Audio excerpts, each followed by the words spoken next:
हाँ जी, कैसे हो सब। तो आज की वीडियो में हम फटाफट जावा का फुल स्टैक रोड मैप देख रहे होंगे, जो कि एक प्रैक्टिकल रोड मैप होगा। आपको ऐसा नहीं है कि मैं सब कुछ बता दूंगा कि ये भी कर लो वो भी कर लो। जो चीज़ें ज़रूरी हैं सिर्फ हम वही देखेंगे ताकि हम वैल्यूएबल और क्वालिटी प्रोजेक्ट्स बना सकें। ठीक है, तो A to Z आप इस वीडियो को देखो, आपको समझ आएगा कि कैसे कैसे चीज़ें करनी है, कब आपको थ्योरी को स्टॉप करके प्रोजेक्ट की तरफ जाना है, कब प्रोजेक्ट करने की ज़रूरत होती है और कब आपको थ्योरी से ही काम चल जाता है। राइट, तो इसमें आज हम, अगर आप स्क्रीन पे चलो, हाँ, तो हम क्या देख रहे होंगे, एक जावा का फुल स्टैक रोड मैप। यहाँ पे मैंने एक लाइन लिखी है, इसका मतलब सिंपल सा ये है, क्योंकि अगर आप ये रोड मैप फॉलो करोगे तो आपके पास प्रोजेक्ट्स होंगे विद थ्योरी एंड इम्प्लीमेंटेशन। ठीक है, क्योंकि बहुत सारे लोग प्रोजेक्ट को कॉपी पेस्ट मारते हैं और जो बैकएंड मास्टरी हमारी फॉलो कर रहे हैं उनको पता है कि हम ऐसा कभी नहीं करते। राइट, हमारे खुद के प्रोजेक्ट है, सारे आइडियाज़ खुद के हैं। ठीक है, तो चलते हैं, स्टार्ट करते हैं। राइट, सबसे पहले आता है जावा। तो जावा में दो चीज़ें आती हैं, बेसिक्स एंड एडवांस्ड। ठीक है, अब बेसिक्स कोई भी लैंग्वेज के स्टार्ट करने से पहले ये देखो कि वो लैंग्वेज काम कैसे करती है। अब जावा में JDK होता है, JVM होता है, जावा वर्चुअल मशीन, और जावा काम कैसे करती है ये भी आपको देखना है। राइट, ये इंपॉर्टेंट है। इसके लिए आप यहाँ पे क्लिक करोगे तो ये आपको वीडियो दे देगा। ठीक है, ये रोड मैप डिस्क्रिप्शन में जाके आप इसको एक्सेस कर सकते हो। तो ये वीडियो है, इसको शुरू से एंड तक देखना, समझ जाओगे कि जावा काम कैसे करती है। उसके बाद कोई भी लैंग्वेज है उसमें लूप्स होते हैं, for and while loop her language में होते हैं। राइट, तो इसको फटाफट देख लेना, टाइम वेस्ट करने की ज़रूरत नहीं है, फटाफट देखो, निपटाओ। ये सब चीज़ें फालतू की चीज़ें होती हैं। राइट, जो आपको देखनी है ज़रूरी है, बट इस पर टाइम वेस्ट नहीं करना। उसके बाद आती हैं जो अच्छी चीज़ें हैं, वो optional, stream, map, filter, चेनिंग and exception handling. ये सारी चीज़ें बहुत इंपॉर्टेंट है, हैविली यूज़ होती है इंडस्ट्री में। जब भी आप जावा में काम करते हो, इंटरव्यू देते हो, तो आपको जनरली इसमें से एक ना एक पूछ लिया जाएगा। ठीक है, तो इसके लिए भी एक वीडियो यहाँ पे है। अब जब आप ये तीन चीज़ें कर लोगे, इसके बाद आपके पास इनफ टूल सेट हो जाता है कि आप एक बेसिक सा प्रोजेक्ट बना पाओ।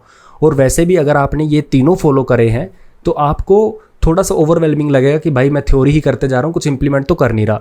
राइट, तो इसलिए यहाँ पे एक पॉइंट ऐसा आता है जब आपको जावा के ये सारी चीज़ें अप्लाई करनी है एक प्रोजेक्ट में, तो वो प्रोजेक्ट आपको यहाँ पे मिल जाएगा। एंड अगेन यहाँ पे आप टिप पढ़ पा रहे होगे कि हम अपनी बैकएंड मास्टरी में कभी भी कोई प्रोजेक्ट में सब कुछ नहीं बनाते, हम उसमें 10% स्टूडेंट्स के लिए रख देते हैं ताकि वो अपने आप उसको करें। अगर आपको कॉपी पेस्ट मारना है तो बैकएंड मास्टरी आपके लिए नहीं है। ठीक है, उसके बाद आती है एडवांस्ड चीज़ें। एडवांस्ड में मैं आपको बताऊंगा कि threads, thread pool and socket programming कोई भी लैंग्वेज का एक सबसे बेसिक चीज़ होती है, पर वो आती है एडवांस में इसलिए क्योंकि लोग उसको छोड़ देते हैं सिर्फ इसके नाम सुन के। थ्रेड्स एंड सॉकेट प्रोग्रामिंग काफ़ी इंपॉर्टेंट होता है। अगर आप जावास्क्रिप्ट भी कर रहे हो तो उसमें event loops, right, single threading nature और V8 इंजन, ये सब आपको पता होना चाहिए। लोग इसको छोड़ देते हैं क्योंकि उनको पता है कि भाई मेरा तो कोड हो रहा है। राइट, तो कोडिंग करना सिर्फ आपका मोटिव नहीं है, उसको ये भी समझना है कि भाई सॉकेट प्रोग्रामिंग एक बहुत ही बेसिक बिल्डिंग ब्लॉक होता है कंप्यूटर नेटवर्क्स का, तो इसको भी हम समझ रहे होंगे। तो इसके ऊपर क्लिक करोगे तो आपको इसका भी रिसोर्स मिल जाएगा। ठीक है, उसके बाद जावा इतनी बहुत है। अब बहुत सारे लोग बोलेंगे कि आपने जावा में बहुत सारी चीज़ें मिस कर दी। ठीक है, आपने JSP मिस कर दिया, आपने बहुत सारी चीज़ें मिस कर दी। देखो, एक होता है चीज़ कि आपको इतना कर लेना है कि उसके बाद आपके प्रोजेक्ट बनने लग जाएं। ठीक है, वही हम आज डिस्कस कर रहे हैं। ठीक है, स्प्रिंग बूट में आपको कितना सीखना है कि आपके प्रोजेक्ट बनने लग जाएं।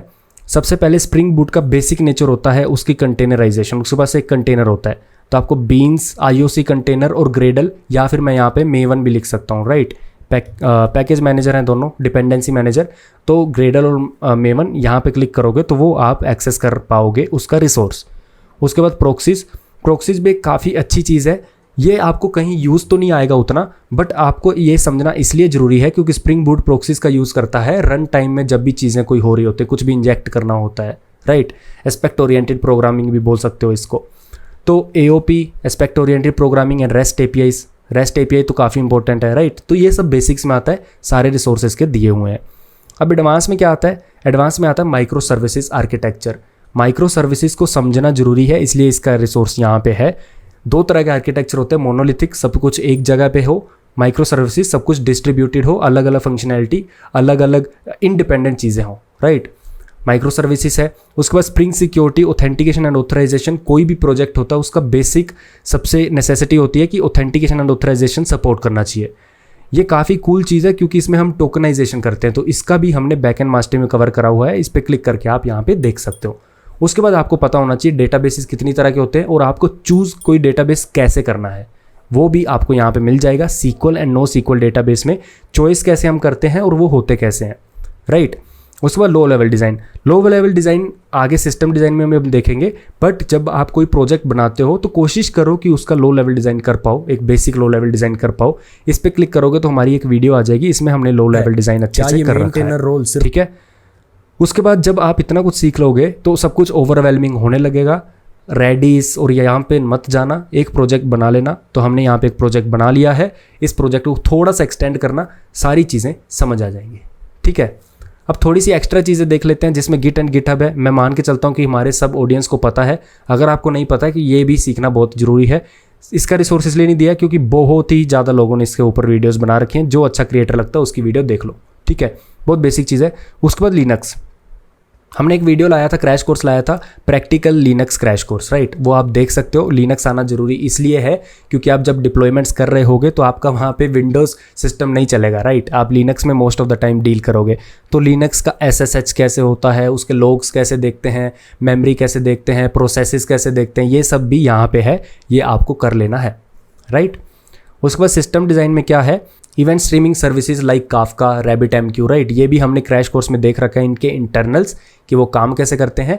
ये एक असिंक वे ऑफ कम्युनिकेशन है और sync way of communication rest APIs होता है जो यहाँ पे ही कवर हो गया है, राइट। तो ये भी आप देख सकते हो। उसके बाद अगेन सिस्टम डिज़ाइन में low level design and DB modelling आता है। इसको मैं बोलूँगा कि हमने अभी सिर्फ 30% ही कवर किया होगा। बहुत सारी इसमें चीज़ें बचती हैं, UML डायग्राम बहुत तरह की होती हैं, तो वो हमारे CS फंडामेंटल्स की प्लेलिस्ट में आ जाएगा, डोंट वरी। बट अभी के लिए जब आप प्रोजेक्ट बना रहे हो तो उसमें हमने उतना जितना कवर किया है मोर देन इनफ है, ठीक है। उसके बाद कंटेनराइजेशन और orchestration tools like docker and Kubernetes, ये इसलिए ज़रूरी होते हैं जब भी आप अपनी एप्लीकेशन बनाते हो तो उसको प्लेटफॉर्म इंडिपेंडेंट बनाने के लिए आप उसको डोकराइज करते हो ताकि उसका एक डब्बा कहीं पे आप डाल पाओ, डिप्लॉय कर पाओ। तो उसके लिए ये आपको आना ज़रूरी है और इसका भी हमने रिसोर्स दे दिया है। उसके बाद आता है सर्किट ब्रेकर्स। जब भी आप किसी को रिक्वेस्ट करते हो किसी सर्विस को तो वहाँ पे ओपन एंड क्लोज गेट जैसा कोई पैटर्न होता है जिसको बोलते हैं सर्किट ब्रेकर, तो वो भी काफ़ी ज़्यादा यूज़ होता है माइक्रो सर्विसेज आर्किटेक्चर में। आगे जाके हम देखेंगे, बट इसका रिसोर्स मैंने अभी तक इसलिए नहीं दिया है क्योंकि मेरे को अच्छे रिसोर्सेज के अभी तक नहीं मिले, बट डोंट वरी, इसी महीने के एंड तक हमारा सब ये कवर हो जाएगा, ठीक है। उसके बाद API गेटवे, अपनी नेक्स्ट वीडियो जो बैकएंड मास्टरी की वो यही है, API gateway and rate limiters. ये इंपॉर्टेंट इसलिए है क्योंकि आपकी माइक्रो सर्विसेज जैसे 10 माइक्रो सर्विसेज हैं तो सबके लिए अलग अलग आप URL हिट ना करके API गेटवे बनाते हो जो एक सेंट्रल प्लेस होता है। और रेट लिमिटर आप इसलिए लगाते हो क्योंकि आपकी जो रिक्वेस्ट पर सेकंड होती हैं उसको आप लिमिट कर पाओ in future in case of any suspicious activity या फिर कुछ भी, तो वहाँ पर रेट लिमिटर भी आ जाता है। फिर आता है हाई लेवल डिज़ाइन। जब भी जितना भी आपने ये ऊपर सीखा है ना, ठीक है, सबका यूज़ होता है high level design. High level design में दुनिया भर की चीज़ें यूज़ होती हैं, but high level design I would say कि more on the decision purpose, कि आप अपने डिसीजन कैसे लेते हो, वो हाई लेवल डिज़ाइन में आता है कि आप कौन सा डेटाबेस चूज़ करोगे, कौन सा इवेंट स्ट्रीमिंग सर्विस चूज़ करोगे, राइट, कितनी थ्रूपुट होगी और कितनी मेमोरी आपको यूज़ करनी, ये सब चीज़ें हाई लेवल डिज़ाइन में आप देख सकते हो। कौन से टूल्स क्यों यूज़ करने हैं, डिसीजन मेकिंग बेसिकली। तो हाई लेवल डिज़ाइन सीखना नहीं होता, बस आप जब प्रोजेक्ट बनाते हो तो आपको समझ आता है कि मैंने सीक्वल यूज़ क्यों किया, नो सीक्वल क्यों यूज़ किया, एंड यही डिसीजन ही आगे जाके आपका एक हाई लेवल डिफाइन करते हैं। तो इसको हम स्पेसिफिकली सीखेंगे नहीं, जो भी प्रोजेक्ट बनाएंगे हम उसका हाई लेवल डिज़ाइन हमेशा बनाते हैं। जैसे जैसे सर्विसेज सीखते जाएंगे, लाइक रेडिस सीखेंगे कि डोकर सीखा है, तो जब रेडिस सीख लिया है तो आगे जाके जब भी रेडिस यूज़ होगा तो आपको पता होगा कि हम रेडिस यूज़ क्यों कर रहे हैं, वही है आपका हाई लेवल डिज़ाइन। उसके बाद front end HTML CSS JavaScript 1 हफ्ते का काम है, ठीक है। HTML CSS बहुत ही बेसिक चीज़ है, राइट, क्योंकि मैं यहाँ पे बात कर रहा हूँ जावा फुल स्टैक की, तो आप ऑब्वियसली फ्रंट एंड इंजीनियर नहीं हो, ठीक है, full stack with back and heavy हो, तो HTML एंड CSS बहुत ही बेसिक सा सीखना है। बहुत ही सिंपल टेक्नोलॉजी है ये। और जावास्क्रिप्ट बहुत ही बेसिक चीज़ है, जिसने जावा सीख ली उसके लिए जावास्क्रिप्ट कुछ भी नहीं है, ठीक है। और उसके बाद ये आपकी चॉइस है, रिएक्ट जेएस, नेक्स्ट जेएस सीखना है, ठीक, नहीं तो आपका अगर फ्रंट एंड इन तीनों में बन रहा है तो ये तीनों भी कर सकते हो। अगेन इसके रिसोर्सेज कुछ भी ले सकते हो, free code camp, code with Harry, कोई भी फॉलो कर सकते हो क्योंकि सब ने ढेर सारी वीडियो इस पर बना रखी हैं। उसके बाद ये काफ़ी इंपॉर्टेंट चीज़ है कि जब आप डिप्लॉय करते हो तो उसके लिए एक पाइपलाइन आप डिफाइन करते हो कि भाई मेरी डिप्लॉयमेंट एक क्लिक से ट्रिगर हो जानी चाहिए। मैं हमेशा अपना ऐप को डॉकराइज करूँगा, फिर उस डॉकर कंटेनर को अपने सर्वर में डिप्लॉय करूँगा, फिर उसको मैनेज करने के लिए कुबरनेटिस में देखूँगा, ये सब अपने आप हो जाए। इसलिए हम continuous integration, continuous delivery pipeline setup करते हैं। तो वो हम कर रहे होंगे अपना प्रोजेक्ट जब बैक एंड मास्टरी का कंप्लीट होगा, तो इसका भी रिसोर्स तब आ जाएगा। एंड लॉगिंग एंड मैट्रिक्स, अगर आपको याद हो तो हमने एक वीडियो में प्रमीथियस का और ग्राफाना का लॉगिंग कॉन्फ़िगर किया था, उसको आप यूज़ कर सकते हो। बट अगेन ये अपना आने वाला है आगे वाली वीडियोस में। तो ये वाला रोड मैप मैंने बनाया है, ठीक है, जो मोर देन सफिशेंट है एक फ्रेशर के लिए, तो मोर देन सफिशेंट है, ठीक है। तो इसमें सब कुछ कवर हो जाता है, वो जो आपको एक बेसिक से इंटरमीडिएट प्रोजेक्ट बनाने में हेल्प करेगा, ठीक है। तो जिनको नहीं पता है, हमारी बैक एंड मास्टरी प्लेलिस्ट चल रही है, 10 के सब्सक्राइबर होने वाले हैं, तो करवा दो फटाफट। मिलते हैं अगली वीडियो में बैक एंड मास्टरी की, तब तक के लिए बाय बाय।